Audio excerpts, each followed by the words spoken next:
Hello, everybody. Good evening. This is Dr. Rao. I hope you are all doing well. And I was working on, let me see, one of my friends is coming up. That's no boy. Okay.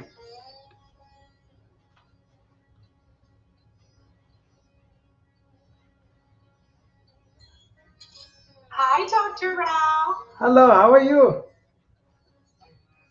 I'm good. How are you doing? I'm doing great. Okay. I haven't That's seen you. amazing. Have you Yeah. talked? Yeah, I haven't seen you in a long time. How have you been?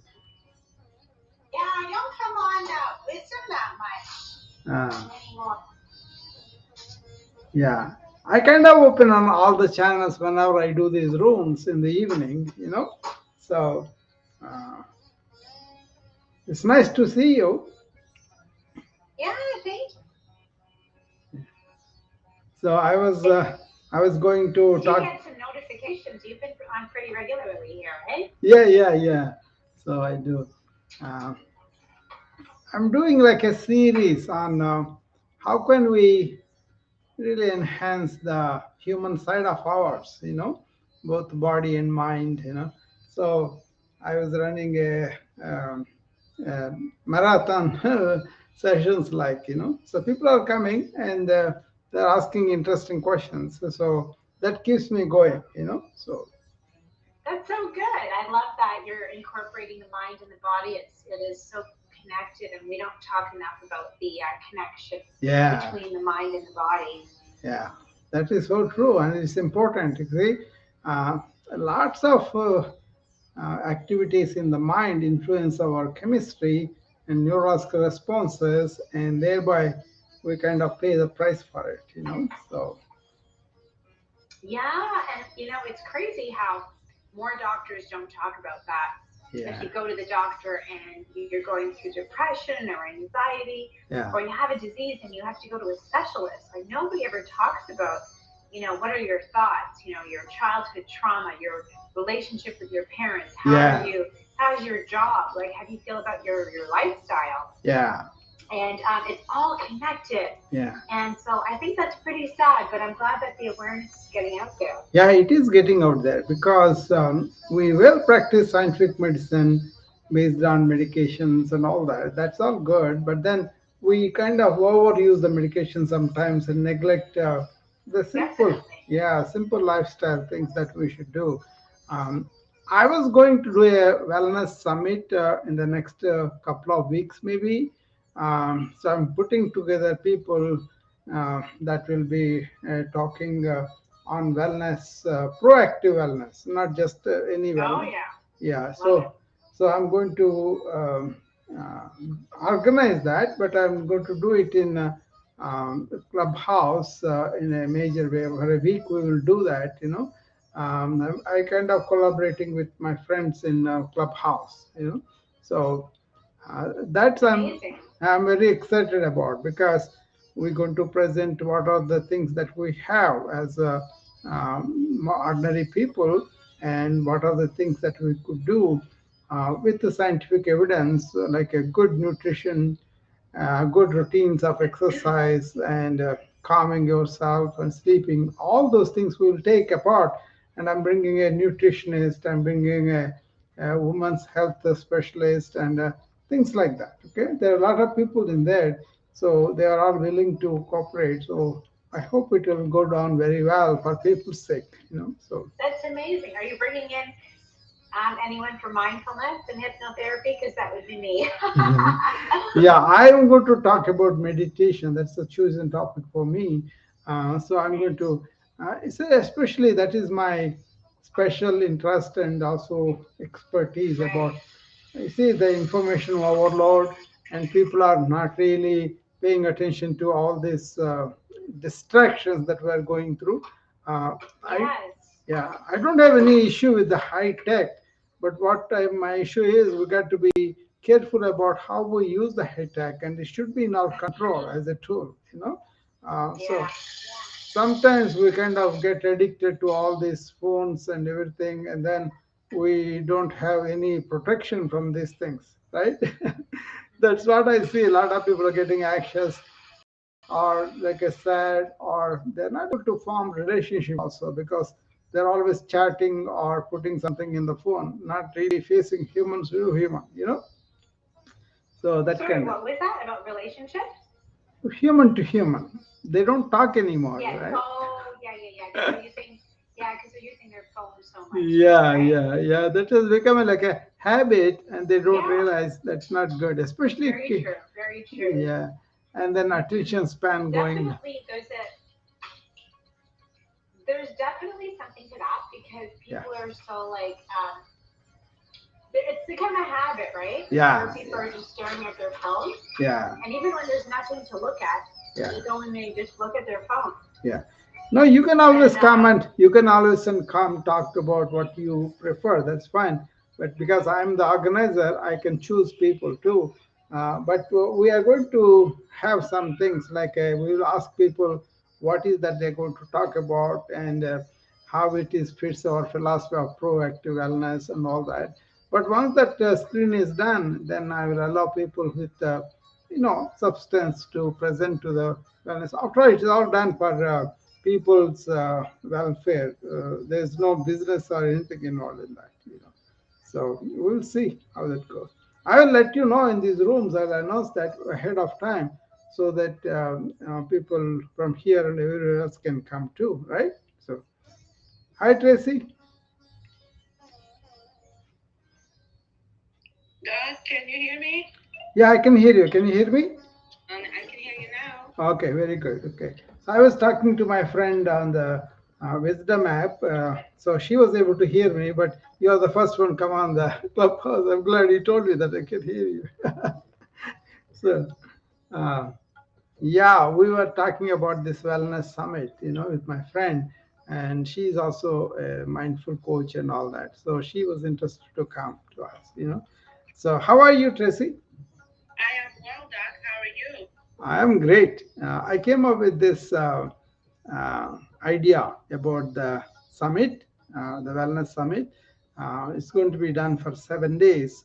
And I kind of thought you could talk about Ayurveda, whatever you know, then I can add on that too if it needed, or explain that a little bit more. So you would like to want to join? So, I'd love to join. yeah, it's just a I preliminary thought though. We don't know the dates, we don't know how much time and all. We will all meet together and talk about that. Okay? Yeah, but for the record, I practiced some Ayurveda. Hmm. Right when I was doing that training, that's when the Costa had died, so I never finished the program. I still incorporate some of the practice. I'm more focused on Yeah, the don't worry. health I will be there. aspect. I'll be there helping you. I'll be there, kind of showing you some things and all that you will. I just I want to. focus more on the transformational health and wellness, Yeah, but I mean, I incorporate Ayurveda's principles and concepts into that it. will be fine. You could talk about that, and then we can just incorporate that. You see, so far I have several people want to do, but I was thinking of the topics. Or you can just come and participate. There's no problem. I have so many people volunteering, uh, so it all depends upon how comfortable they are, and it's a spirit of just helping people. That's all. You know this is not done in the spirit of business and all that. So we're going to be just sharing whatever we know. We don't have to be completely dominant in that, but just Okay. yeah, participate. So I just thought of you, and I really, so she's always eager to tell about these things. I thought she will be able to talk. It's not going to Thank be you. much time because maybe 1 hour each day. That way it will be simple, and some take home points for people to take. I don't want to bore them to death, So Understood. yeah. So between my introducing, between Rocky talking about things, and then you doing the 15-30 minutes of thing, and then questions. So 1 hour will go pretty fast. But then basically everybody have a taste of what is proactive wellness, how can we incorporate those principles into our daily routine, that kind of thing. Absolutely, Mm. absolutely. Hi I Lois, like to how are you? focus on knowing yourself as being in tune, being one with the body, inner, outer. Yeah, exactly. So that is something we are planning. Actually, I was having a meeting with Raki about something we are going to do on the belly fat, and we were both planning the dates. It is going to be on 7, 21, 23. This is a challenge. We're going to invite them, and then Seven. That's fast already. yeah, that's 21 is so we were planning last month, but somehow we did not get to it. Now Oh, we are kind of together. So we're going to give a couple of weeks for people to get ready. Uh, Actually, it's not about just the belly fat, it is of the lifestyles that lead to belly fat most of the time, right? So I was going to address that and also give them some clues about how to accelerate the metabolism and also how to tighten the core muscles. Those are the things that that, yeah. you need to do that before the summer is over. People need that information now. Yeah, yeah, yeah. I think it is. I'm doing this on request. So we are going to tie that to my work, what I do with, generally promoting wellness and all that, right? So that is going to be on 7, 20, not 7, 8/21. Oh, okay. Yeah. And then we're already in the August, right? So 8/21. We had to correct the date. So that's what we are going to do, and we're preparing something for that. And then, by the way, when as I'm talking to her, this idea came up to me, and I said, we should do this. Then she said, okay. Then I quickly drafted a plan and gave it to her. She loved it, so it is going to be happening. And Wonderful. so many people in the community, they were very eager to participate. That was very nice. So Mm-hmm. it's going to be a group thing. It's not going to be just dominated by me. It's going Right, to, right. yeah. I want everybody. Now we have a member in the room, in the room. Yeah, Lois, I know her. I greeted her. I sent her an invitation, but she prefers to listen. That's fine. I know Lois for a long time. She does Oh, okay. morning room things. Yeah, I have been here on Clubhouse for so long, so I know many people, right? Lois also does her morning spiritual rooms. Sometimes I used to go there. So. Um, Anyway, today I want to bring that enhancing the physician, the human being. I was going to bring in that. Let me go and bring that one.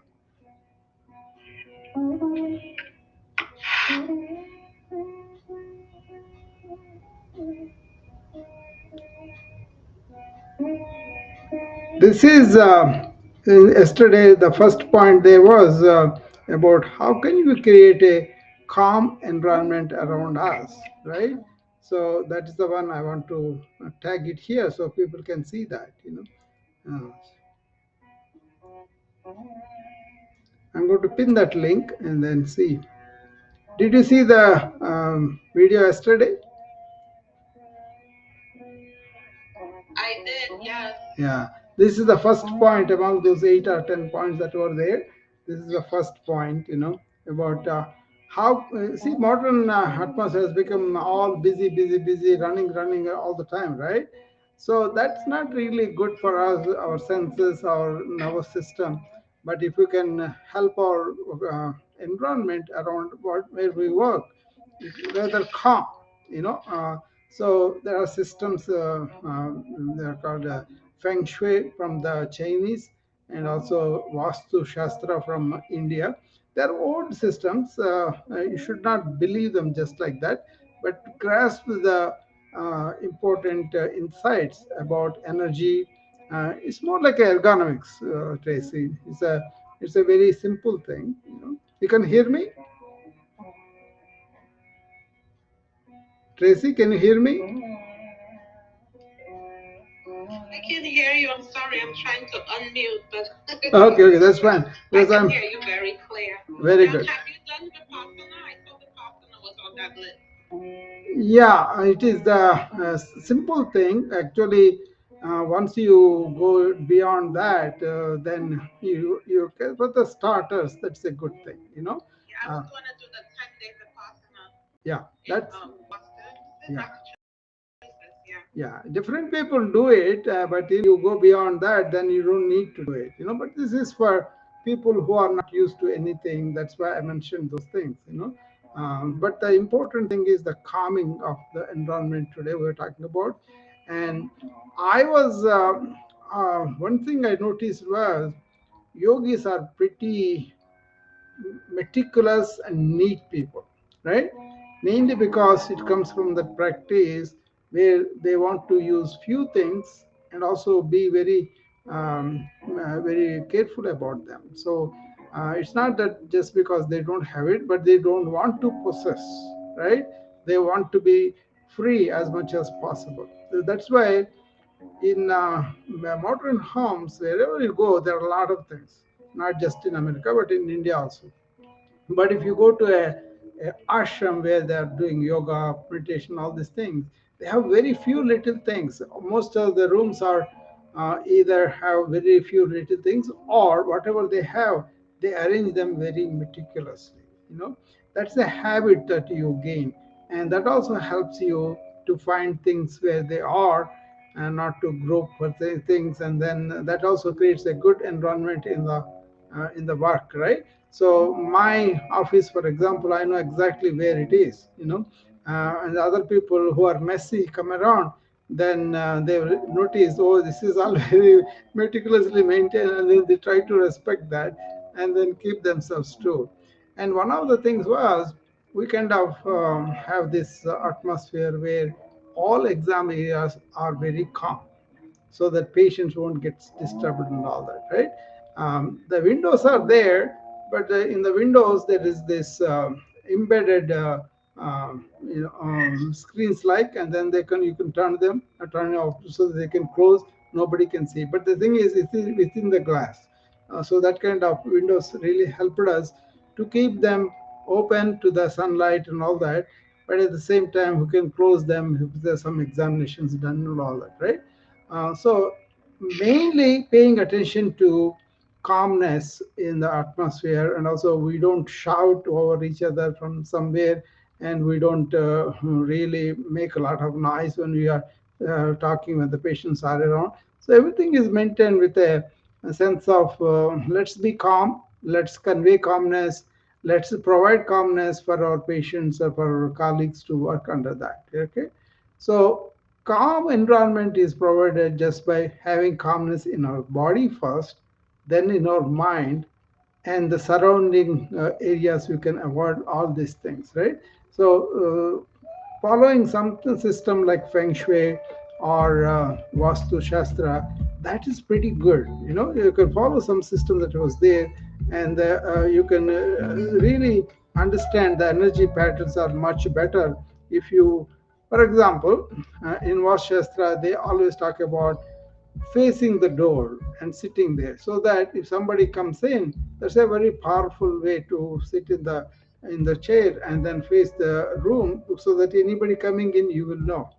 But if they're coming on your back, and then you can have startled experience, that kind of thing. So there are so many principles that we employed from feng shui and vastu that were I thought that was more ergonomics, and that is very, very good too.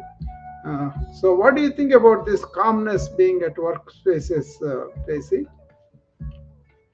Um, I practice yoga with the Swami, and we practice in the ashram.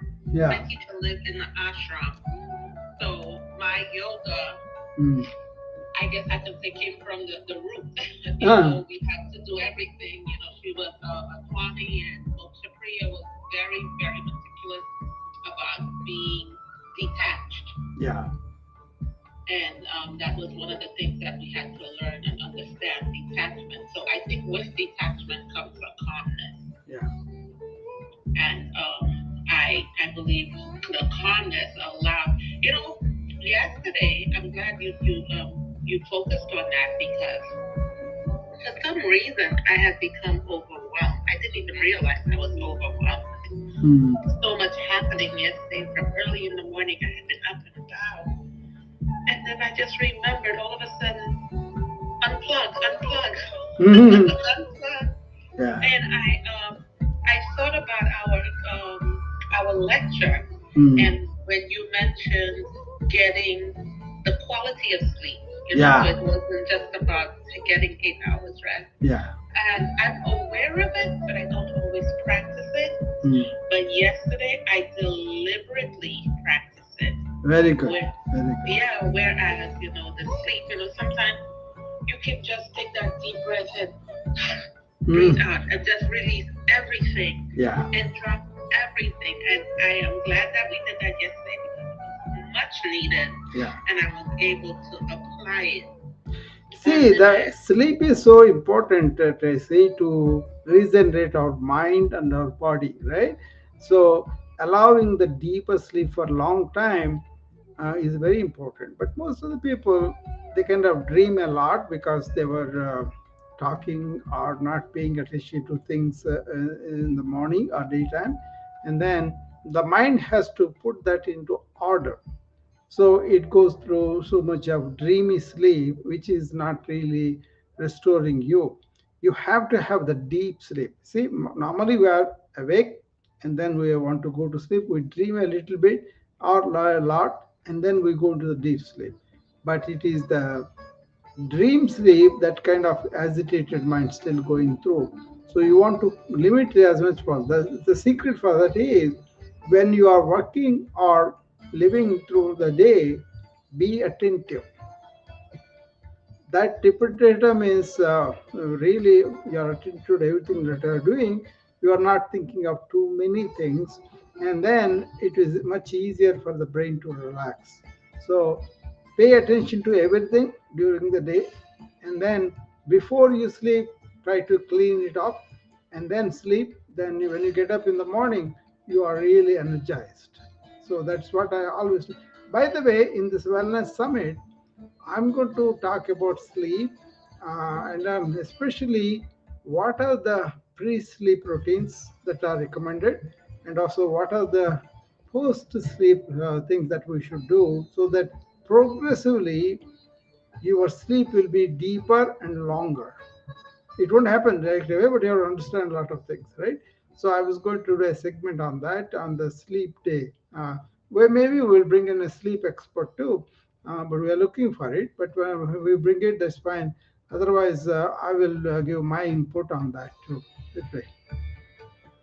But my role is supposed to be just an organizer and administrator of the whole summit, with adding whenever I can. So if everybody gets people who are interested or who have expertise or who have been serving people, those kind of people, they can come and contribute their everything. But everything has to be about how is it going to improve our wellness, and also how is it going to prevent lifestyle related diseases. That is the theme of the whole summit.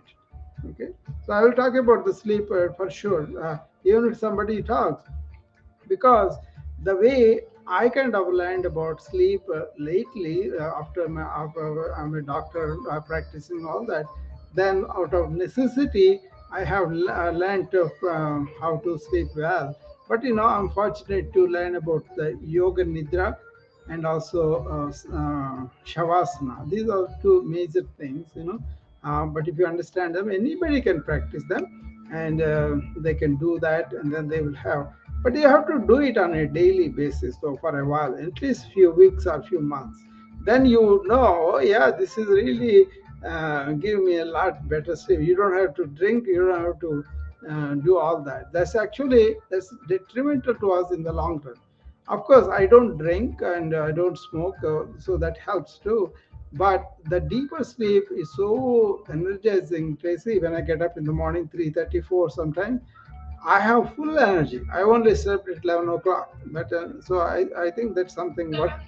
did Hmm. you say 3:34? I'm just double Yeah, yeah, checking. yeah. Usually, I just get up at the time, and then I use that early hours to for my spiritual. It could be a talk, or it could be just remembering, or just meditating. All that. I live in silence, so it is very good for me. That much more silent then. So So let me say, I used to get up every morning at 4 a.m., yeah, practice yoga, do my meditation, and yeah. I do my what's that?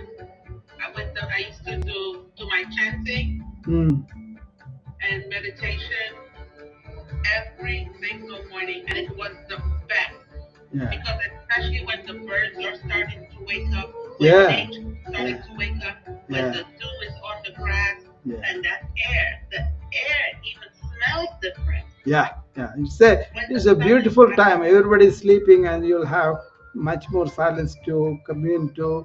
And actually, that's the best time of the day for me. And then uh, uh, I don't have to drink coffee or anything like that. So I just wake up. My wife has to drink a cup of coffee. I don't wake her up because she wakes up around 6:30. But if there is a class at 6 o'clock, sometimes she wakes up and comes. But for me, 6 o'clock is already into the day, so I have the class and I can talk to my students and all that. So usually by 6, it's already full day for me. I'm already up by 2.5 hours probably. So, yeah, and then that yoga session actually helps to really focus and energize ourselves much better, and I'll be actively attending to everybody coming and doing the yoga with me, right? So that's a good start usually. So, And, Dr. Brown, let me ask you. I did that for I think 2 or 3 years, and mm, that's the best 2 or 3 years of my life, I believe, when I used to big but for. And ever since then, I have been attempting to do it again. mm, And I just don't know. Maybe I didn't put my focus, my mind on it. yeah, I've been attempting to do it. I haven't. yeah. You were supposed to come last week, right? And then you had some cat issue or something. Yeah, but that was in the evening. Yeah, I had Mm. to take the cat to the vet. But I wanted to make the morning classes Yeah, you with. can. Every day it is on, and sometimes there will be people, sometimes there won't be people. But we always do that in the morning. So for At me, what time? 6 Central. Oh, so that's 7 my time. That's not bad. Yeah. So when you're doing it, let me know. And Now I sent you the Zoom link, right? That you just click it in, and you will be in the yoga studio. oh, I didn't know that's what it was for. Yeah, that is what it was for. Okay, I didn't. It didn't have a title on it, so I wasn't sure. Yeah. Okay, Uh, uh, and uh, I could just click it at 7 a.m. my yeah, time. you can click it because the same link we are using for so long. I usually send it to my friends and also my students and all. Some people have this subscription, so they come on many days, but they don't come on every day because of the work problems. And some are very interested, very sincere, but their work routines and all this interfere. And sometimes, if they have specific issues like a back pain or headache and all that, I will do later in the day or in the evening, according to what is convenient for both of us. I have these consultations too, but that's why I want to get the wellness club in the morning, and that's good for me too, doing that exercise and all that. I do them with them. I don't just instruct. I actually do it and show it, and then let them do it. And then as they're doing it, I will study them and see whether they're doing it right or something like that. Oh, Yeah. oh, okay. So it's not going to be lecture. I don't talk much. I make them do everything. Usually everybody likes it. You see, there is a principle I employ. AEIOU. A for you are more aware after the session. E, more energized after the session. I is you have some insights into whatever you are thinking about, or whatever life problems or you're thinking or all that. And O is like a connection with the universal sound, and then U is connection with the universal consciousness. So at least the first three, everybody really connects, and then they. That's why they get addicted to the energy coming up, but just by doing the exercise and breathing and focusing. Not everybody can do the meditation very deeply, but this particular thing, which what I tell them, they can do it very easily. And basically, I am trying to make them establish in the present moment. That is what I do during the morning hour.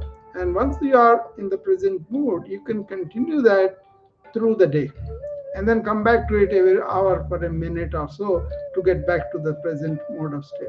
This is like a for the doctors, I started because they are all with a lot of information, they're getting brain fog.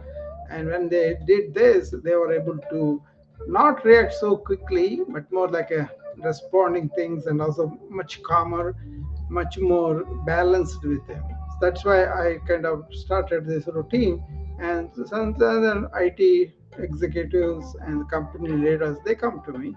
Then I teach them and I make them. Lots of times they can do it by themselves, but they do with me.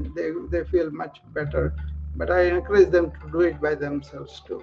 So, So, Doc, I used to chant, do my own chanting every morning 108 times. yeah, Is that something that you incorporated in that practice as well, or no? yeah. I don't make them do 108 times because they have to learn it and do it by increments. It could be 72 or 36 or 12, anything like that. But I usually start with anything very according to the person. There is nothing like this routine you have to do. I go according to what they can do. So, for example, you are used to yoga, but if you come now, you may have to start from the beginning. So, I was, trust me, I went to a yoga class and yeah, I was so embarrassed because I was in the front. I was like, oh my God, yeah, I'm a yoga teacher, certified, I feel good with that. I yeah. had to just drag my mat slowly to the back because Yeah, that's what happens. You see, this tamasic energy, which is the dull energy, that kind of changes. So, with decades, it will be much more. So, listening to the body is an art, and you got to learn that, Tracy. Then you will be. I learned it the hard way, Doc. Trust me. And I was a teacher, mind you, and I wasn't applying it. Yeah, that's why I have a lot of sympathy for people, because without them knowing, they accumulate all this stiffness and strain in the body, and you cannot force the body all of a sudden. You got to really very very gentle. But what I always insist is do something every day. Don't leave it for a weekend and all. Do every day something. Maybe one day you can do 5 minutes, other day you can do 20 minutes, other day you can do 40. That's fine. Just if you are allowed to do only 5 10 minutes by the body, just do that. But every day do something. That's what I'm saying.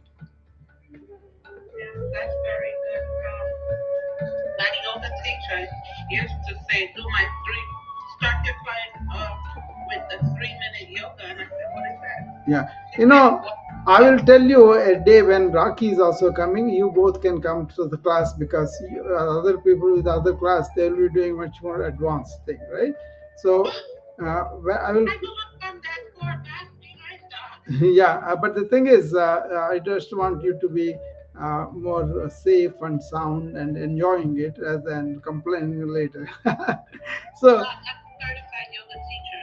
yeah, yeah. But the certifications are only for them. But then also, these people are only in Hatha Yoga. They are not into other things. So I kind of take people from where they are. First time I see them, I make them do some things, then I know where they are. Then I don't force them from there. I make them ease into this. Okay. Why I'm saying Raki and you is because you both may be doing the same way for a while. She also goes to the gym and all that. She does that, but then we were talking about she gets exhausted and all that. Why with yoga we don't exhaust it? We get more energy and all that. Uh, Yoga at the gym and yoga in a ashram, two yeah, different yogas, right? yeah. Yoga and gym is nothing. That's not. They That's used a, to do yoga with their sneakers on. yeah. Yeah. That's a gymnastics. That's not it, you know. So it is kind of yoga is really for the mind, and if you understand that, then everything will flow easily in the body too. You know. Anyway, That's what I will do, Tracy, I will work set into. no, no, I will set you up and Rakhi together one day.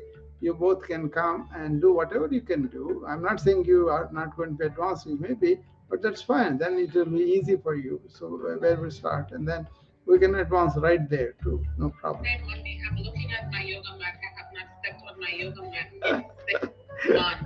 Yeah, that's And what happens. yoga is not exercise, it's a way of life. Yeah. But you are talking all this, but you have to live it. That's where it is. Mhm, Yeah. mhm. But you are on the And, way. and let me say this honestly, Doc. This is a lesson for me Yeah. because I could not understand why it was so challenging for some people. I guess because for me it was a daily practice. Yeah. And I never understood why it was so challenging for others. And I'm saying, no, you just have to lead with your mind and you have to. And now that I haven't, practiced in about 6 months, I'm saying to myself, I cannot believe that it's me standing on the mat. See, yoga is for everybody in their own state, right, Tracy? So, Yeah. 85-year-old did yoga with me, and I taught her well. And then the small kids did the yoga. So you can have from any age difference, right? So you have to understand. Tomorrow, actually, we're going to talk about this flow states and mindsets.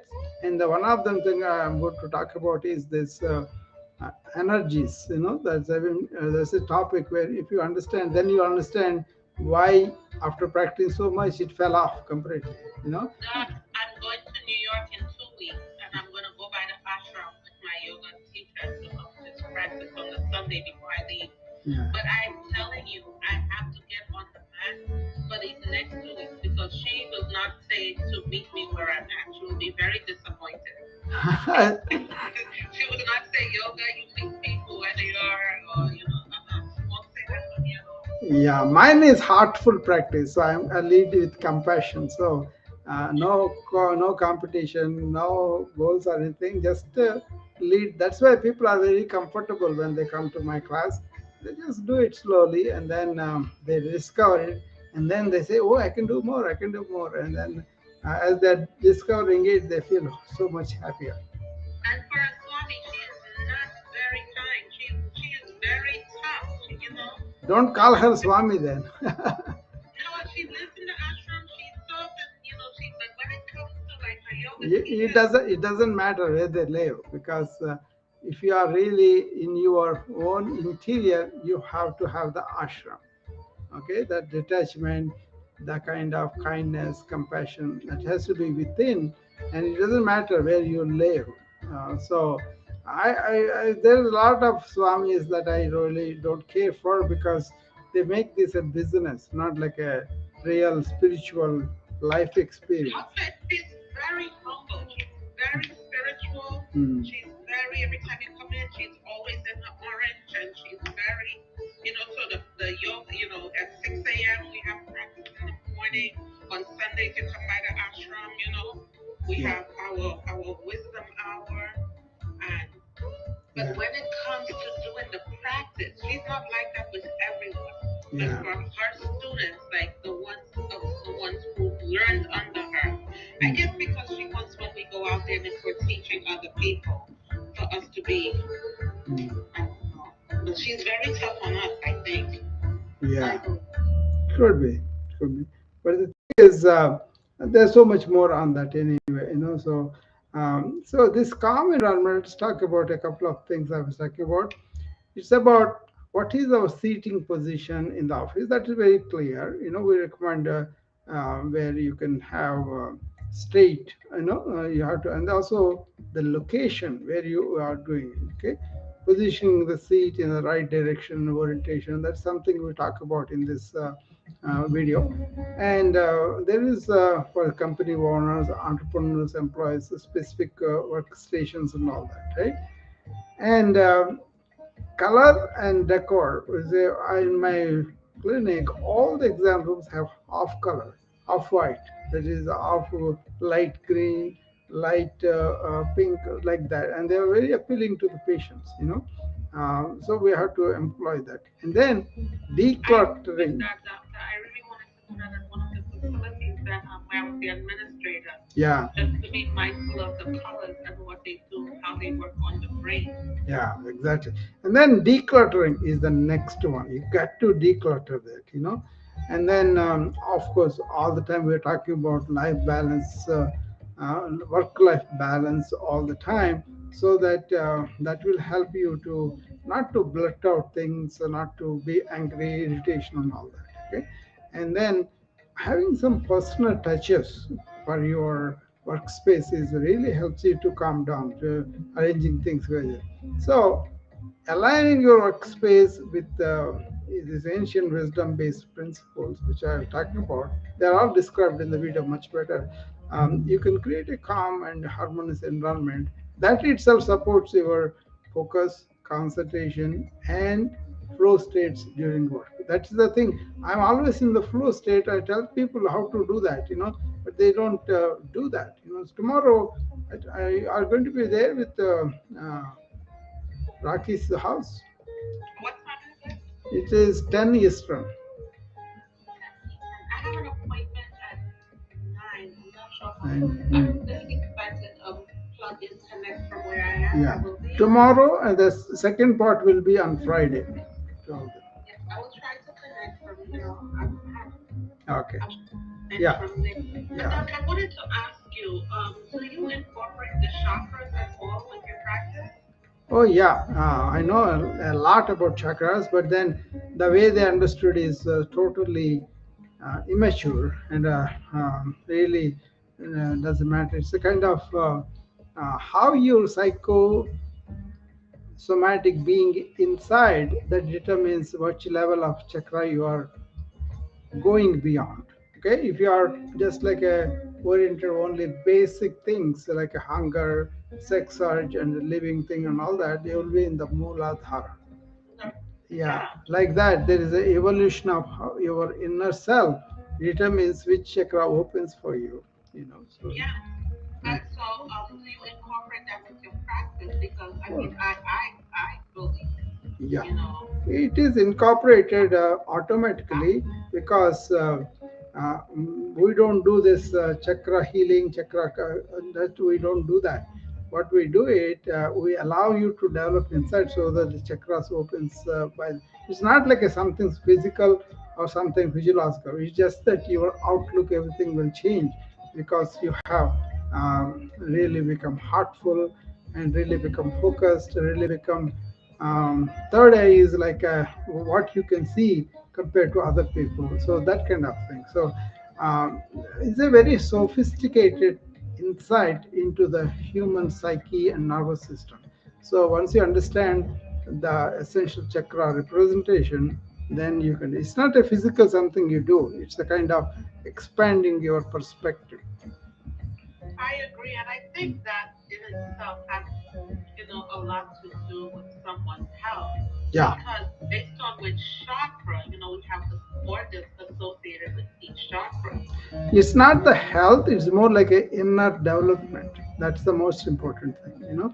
And then you can fight a lot of diseases also. Actually, that's why if you are a self-realized person, which is the highest growth, you are very healthy.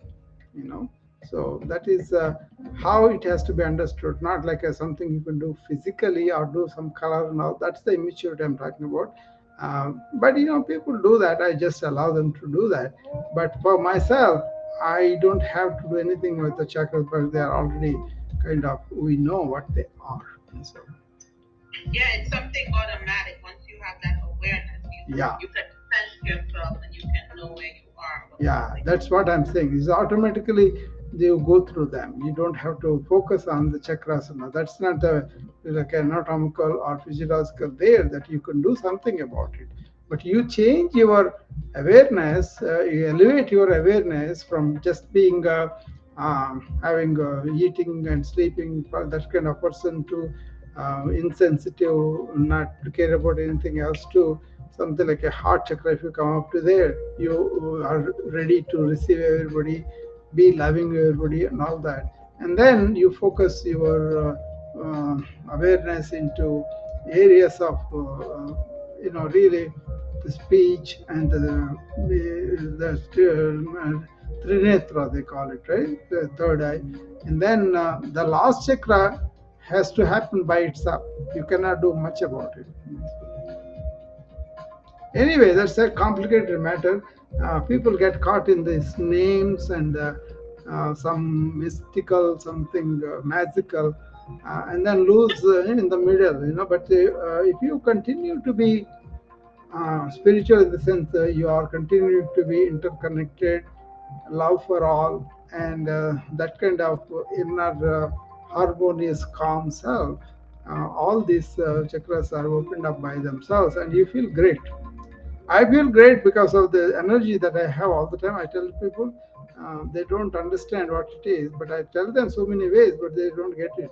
You got to be aware, basically, Tracy. Lot more aware than just your immediate thing. So it's kind of a blessing, once you get to the energy, it's a kind of, it's not an egoic thing. You don't have the ego anyway, but you feel wonderful. even, even yeah, even in the times of stress and all that, that doesn't leave me. So that's a blessing, right? Yeah, and I tell you, when I used to wake up at 4 a.m. every morning, sometimes 3 a.m. to do my yoga and my meditation, that was the best time of my life because I felt so aligned. Yeah, yeah, that's true. In the And morning so time, insightful. And I that's, couldn't get angry. I couldn't get upset. yeah. I was just with this oneness. Why did you leave it then? Why? Yeah. Because I had a conflict, and I believe that's something that a lot of people have. The conflict was me was coexisting in this real world, Mm. having to be aggressive with my business Mm. and having to be, so balancing the two. And my son used to say to me, "Mom, you're just so calm with everything. You don't get upset. You don't. Your energy doesn't shift." Mm. And my kids are concerned, and I guess knowing who I was before and how I was before, with 3 phones, my phone's ringing constantly, and doing business and consulting, Yeah. and to this person who's just, meditating and just relaxed and not getting angry, that I literally had to push myself Mm. I started thinking maybe there's something wrong with me. I'm not feeling anger. Probably the culture also did that to you because culture puts you to come back and do all this business things. Sometimes people are losing their other practices because of this. I did. I could not. I didn't know how to be with my clients as a consultant and dealing with. I had a lot of men, millionaires, people who were very aggressive, who had big businesses, who wanted me to, and I just, Yeah. at one point, and the person that they knew me to be and the person that I became, so I didn't know how to incorporate it into Yeah. my life. I enjoyed it. Yeah. My I mean, son, that's the challenge everybody has, So it depends upon how established you are. So that, I agree. yeah, it kind of atmosphere important too, So, And he says, "Mom, you're not in the Himalayas. Life still goes on. Things are still happening." but look at me, I'm in America all the time. See, I mean, I'm here since 1981. Only a couple of times I went to India to see my mom, but she came up here. After I didn't have to go there. She lived with us and she passed away here. So she was here for 90 from 94 or so. She came and then she died in 2006. So, but then by the time she's 88 year old, we kept her here at our home and all that. So she's lived with my sister for in the last few days. So we are always visiting her and all that. So Yeah. But That was then, one of the challenges, being able to find that balance and still go out and still yeah, be that I person. actually talk about this because most of the burnout physicians and nurses and all that, even administrators like you, they have this same problem. Okay, because they are torn. When they come and talk to me, for example, they feel very sedated, kind, and all that, right? But then they say, once I go there, we find these nasty people, insurance companies or whatever they say, you know. Then how do you? What I tell them is, don't lose this calmness that you got. Maintain it like a perfume. So that means be a watcher of the thought that you are having. Be a watcher of your reactions, and that becomes slowly more and more established. And then, so it's basically you be the spiritual self and go and work in the world like that. But then the people switch into the interest about the money and other things, and that's why they lose this. But they have to make their own decisions. We cannot rub it on them. But then, Now, I yeah. literally had to go outside one day and just force myself to yell. I would just have to yell to try to get out of the, you know. I I went believe you. outside one day and I just started yelling, to see if I can feel. I wasn't feeling it in my chest. You know, like when you're I angry. will I will give you a sutra that you remember that. Okay, manasa vacha karmana. Okay, what what you are thinking will come out as a speech. What you are speaking, you execute in action. All the three, let them be aligned into one. Okay, then you won't have this reactionary spitting out something, but you have considered it, and you have really say I'm really talking the truth, and then so I'm talking the so doesn't make Mhm. somebody really hurt and all those things, right? So remembering that the coordination of all the three, that means um, you are really aligned to everything that's going on within you and outside you. Once you get to that, don't talk about it, just see it whether it's happening or not within you. That's all. You don't have to report to anybody, or anybody has to compliment you or anything like that. Just you are the witness, you are the judge and everything for that, and you don't have to blame yourself too if you go that way, this way. But slowly, that awareness watching, that watcher, that comes out, and then you don't have to be conflict at all. See? I understand that today, Doc. Yeah. You know, because life happens. So I understand you don't have to be angry because for me, it Mm. comes out in truth. Yeah. So if I'm upset, I can express it in. I can't even say upset. But why are you getting upset? That's the one you need to work Right. on. I before I didn't Mm. understand that. Yeah. Today I understand it's in your words and it's in my actions because Yeah. it's about just expressing your Exactly. thoughts. Exactly. You slow down in reactions, then you understand. Exactly. But at that time, I couldn't understand why I could not get angry, why when something I'm supposed to be upset about, Yeah. that I could not make myself angry. I wasn't feeling it in my chest. You know, when you're angry, you feel it in your head, in your When stomach. you are angry, no, at the moment, Tracy, when you are getting angry, be aware of that.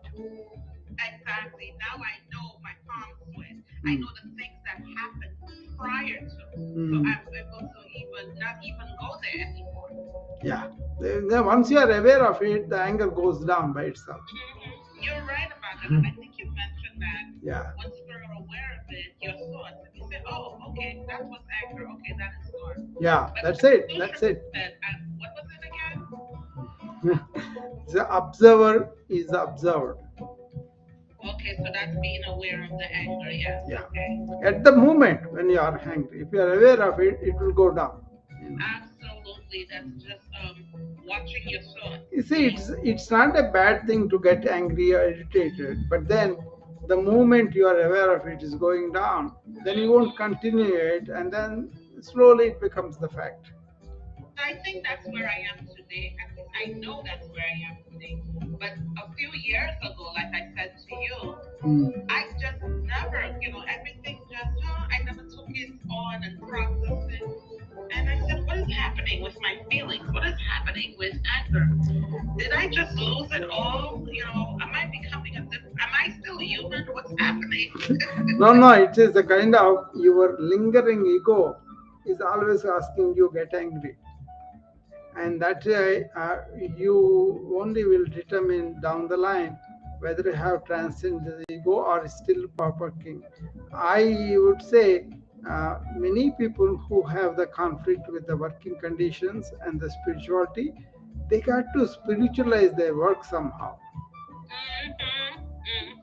and that is the standard thing people get caught in, and they kind of pulled back rather kind of they are going in the right direction in spirituality wise, but they are pulled back by the culture, by the surroundings, people, and all that. It's a struggle, definitely. And between me and you, I believe that's the transformation that I'm going through now.